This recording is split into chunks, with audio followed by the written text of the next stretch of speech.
Bonjour à tous. Donc dans cette vidéo, qui sera en 3 parties, nous allons créer un jeu sur Scratch. Donc je vais essayer de bien vous expliquer les programmes, comme ça vous pourrez les modifier ou même créer votre propre jeu. Donc vous allez rechercher le Scratch en ligne.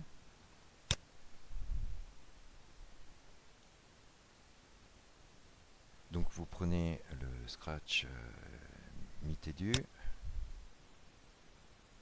Et là, je vais vous demander de rejoindre Scratch, donc de vous enregistrer. Donc il suffit d'avoir un mot de passe, un pseudo et puis une adresse mail. Alors quel intérêt? Tout ce que vous allez faire, ça va être enregistré dans le logiciel, enfin dans le site. Et donc vous pourrez les reprendre, les modifier et continuer à travailler dessus. Donc moi, je me connecte sur mon compte. Vous avez besoin d'un pseudo et puis d'un mot de passe.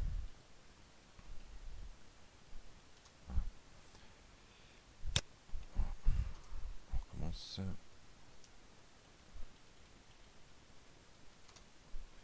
Donc vous retrouverez donc tous vos projets que vous avez enregistrés ici, tous vos jeux. Et puis pour aujourd'hui, nous allons créer directement un nouveau jeu.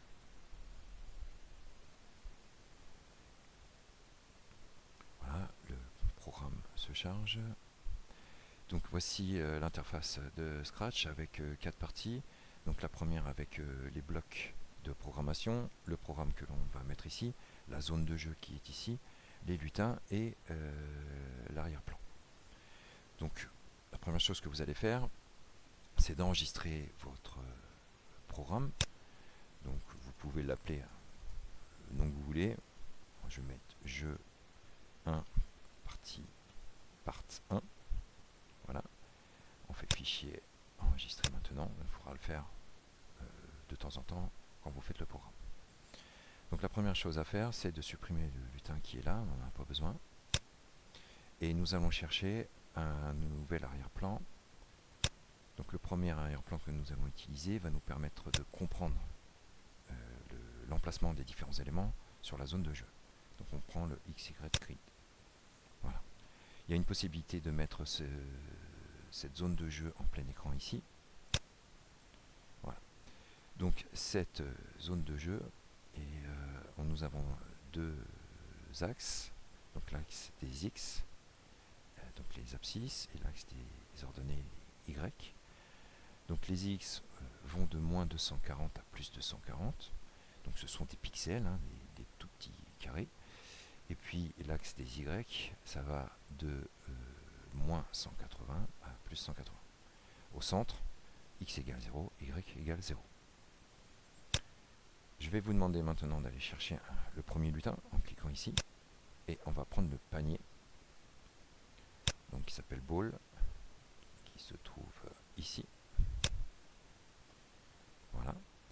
Et nous allons faire le premier programme pour le panier en lui disant de se placer au centre en bas, donc à x égale 0 puisqu'on est au centre, et comme on est en bas, y égale à peu près moins 150.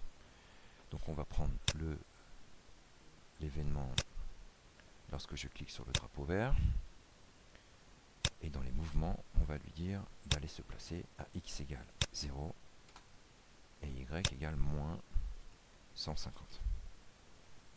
On clique sur le drapeau vert et le panier se place bien là où on l'a demandé.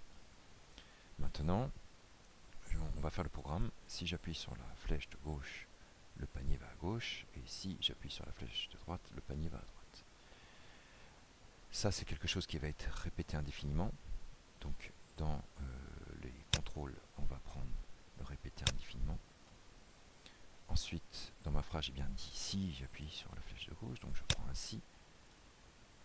Dans les capteurs, vous allez retrouver la touche du clavier pressé et vous prenez la touche flèche de gauche. Voilà. Et si j'appuie sur la flèche de gauche, il faut que le panier se déplace vers la gauche, c'est-à-dire sur l'axe des X, on voit bien, horizontalement, vers les négatifs. Donc là, dans les mouvements, je vais lui dire d'ajouter à X, mais il faut bien ajouter moins quelque chose pour qu'il aille vers la gauche. Donc on va essayer moins 5. Donc voilà, quand je clique sur le drapeau vert, je vais au milieu. Si j'appuie sur la flèche de gauche, j'ajoute moins 5 à X, c'est-à-dire qu'il va, à chaque fois que j'appuie, il va se déplacer de moins 5 vers la gauche. J'appuie sur le drapeau vert, j'appuie une fois et je lâche. Voilà, moins 5, moins 5, moins 5, moins 5. Et si je reste appuyé, eh bien, on a bien l'impression qu'il se déplace vers la gauche. Maintenant, on va faire la même chose avec la flèche de droite. Évidemment, là, si j'appuie sur la flèche de droite, il ne se passe rien. Je ne lui ai rien demandé. Donc, je vais aller sur le si, je vais le dupliquer. Et je vais le mettre en dessous. Je vais choisir la flèche de droite. Et ici, je ne vais pas ajouter moins 5, puisque je veux qu'il aille vers la droite, donc vers les positifs. Donc là, je veux ajouter 5 à X. On clique sur le drapeau vert. Gauche, droite. Là, ça fonctionne bien. Alors, qu'est-ce que vous pourrez changer dans ce programme-là? Déjà, vous pourrez changer les touches. Si vous souhaitez plutôt que ce soit A et Z, vous sélectionnez les touches. On verra plus tard qu'on pourra mettre 2 paniers avec des touches différentes. Et vous pouvez aussi changer la vitesse de déplacement. Si je mets -1 et 1, eh bien, ça va aller beaucoup plus lentement. Voilà, ça va pas être facile pour attraper les balles qui vont descendre du haut de la zone de jeu. Par contre, si vous mettez -10 et +10, là, ça va aller beaucoup plus vite. Vous voyez, donc là, ça va beaucoup plus vite. Donc, on va laisser notre valeur de départ, -5 et 5. Voilà. Maintenant, on va aller chercher un deuxième lutin qui s'appelle... Vous allez choisir ce que vous voulez. En fait, il faut un ballon. Donc, le ball est possible, basketball, beach ball, tout cela sont possibles. Donc, moi, je vais prendre le beach ball. Il faut quelque chose de rond. Donc, vous remarquez que la balle est beaucoup plus grosse que le panier. Donc, il va falloir que je réduise la taille du lutin beach ball. Donc, le lutin beach ball est bien sélectionné. Je vais sur le costume. Donc, la première chose à faire, c'est de sélectionner le lutin en entier et de réduire la taille. Encore un petit peu. Voilà, c'est pas mal. Donc ça, c'est la première chose à faire. Une fois que la taille est bonne, on le voit sur la zone de jeu, il faut absolument, ça c'est très important, replacer le centre de votre lutin au centre du costume. Donc je prends le centre ici et je le replace au centre ici. Voilà. Ça, il faut absolument le faire. Vous comprendrez pourquoi plus tard. Voilà. En passant, sur ce lutin-là, vous pouvez changer ce que vous voulez. Les couleurs, la taille des éléments, les couleurs des éléments. Voilà, vous pouvez modifier votre lutin à volonté. Donc, une fois que c'est fait, je reviens sur mon code, ici. Donc, évidemment, je n'ai aucun programme parce que je suis sur le lutin ballon, puisque pour l'instant, je n'ai travaillé que sur le lutin ball. Là, je vais faire le programme sur le lutin beach ball. Et la première chose que je vais lui demander, c'est de se placer au milieu, en haut, quand je clique sur le drapeau vert. Donc, lorsque je clique sur le drapeau vert, on va faire comme tout à l'heure, aller à. Donc, comme il est en haut au centre, c'est comme tout à l'heure, le x égale 0. Par contre, le y, il faut le mettre au maximum du haut. Donc, je vais prendre y égale 180.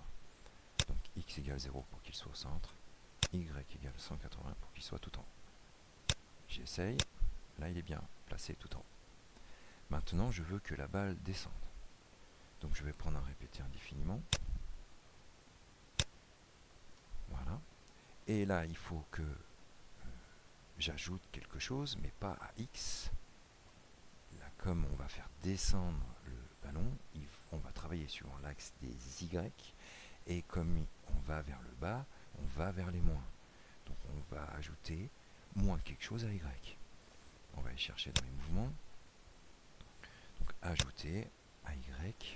Et puis, on va prendre la même valeur que tout à l'heure, -5. Voilà, c'est parti. Donc là, on voit bien que la balle descend. Elle arrive en bas. Pour l'instant, je lui ai dit de descendre et rien d'autre. C'est bien ce qu'elle fait. Donc ça fonctionne très bien. Ici, même chose, vous pourrez varier la vitesse de descente. plus ou moins rapide. Évidemment, -1, ça va être très lent. D'accord. Et -10, ça va être beaucoup plus rapide. Donc, -5.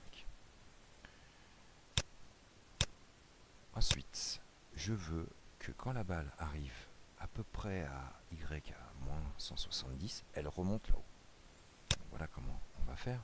À la place d'un répéter indéfiniment, on va lui dire de répéter jusqu'à ce que la balle arrive à -70. Et après, on va la faire remonter là-haut. Je regarde le répéter indéfiniment sous le coude parce que vous allez voir qu'on en a besoin. Donc, je répète, ajoutez -5 à Y jusqu'à ce que la balle arrive à Y égale -170. Enfin, même pas égal, hein, on va mettre inférieur à, ça sera beaucoup plus sûr. Donc, répétez jusqu'à ce qu'on arrive à -170. Et qu'est-ce qui arrive à -170 dans les mouvements? On va prendre tout en bas l'ordonnée Y. Voilà. Donc, on répète juste à temps que l'ordonnée, c'est-à-dire la valeur de Y de la balle est inférieure à -170. J'ajoute -5. Donc là, si je clique ici, ça ne va pas changer grand-chose.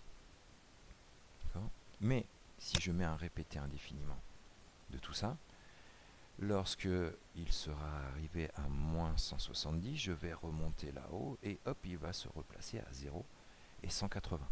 Donc là, normalement, quand il arrive en bas, il se retrouve là-haut et il redescend, il n'arrête pas de monter et descendre. Voilà.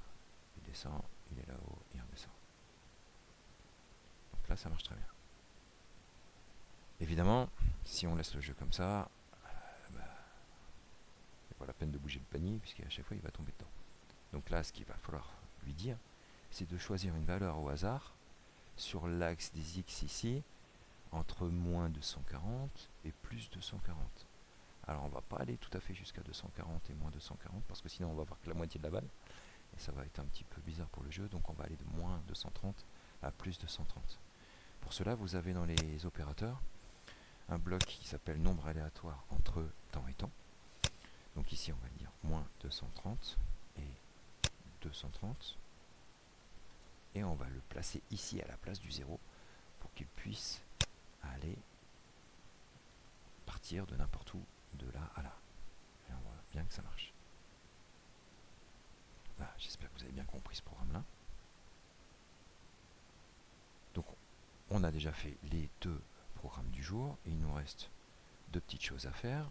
Puisque vous avez bien compris les X et les Y, on va pouvoir changer d'arrière-plan. Donc je vais prendre l'arrière-plan. Alors, prenez un arrière-plan où on voit bien les différents éléments. Donc le blue sky, voilà, ça c'est possible aussi, le désert. Bon, vous prenez ce que vous voulez, mais tous les arrière-plans sont possibles. Donc là, je vais prendre le blue sky parce qu'on voit bien les deux éléments. Donc voilà. Donc là, à vous de régler les différentes vitesses. Donc, on a à peu près terminé pour cette première partie. La prochaine fois, on lui dira, on fera un score. On lui dira quand la balle rentre dans le panier, on va faire un petit son, on va rajouter des points à score. Et puis quand la balle touche le sol, eh bien on va enlever des points à score. Donc pour aujourd'hui, vous devez encore, pensez-y à chaque fois, aller dans Fichier et enregistrer maintenant votre jeu pour pouvoir continuer à le faire la prochaine fois. Voilà, bientôt la deuxième partie. Merci.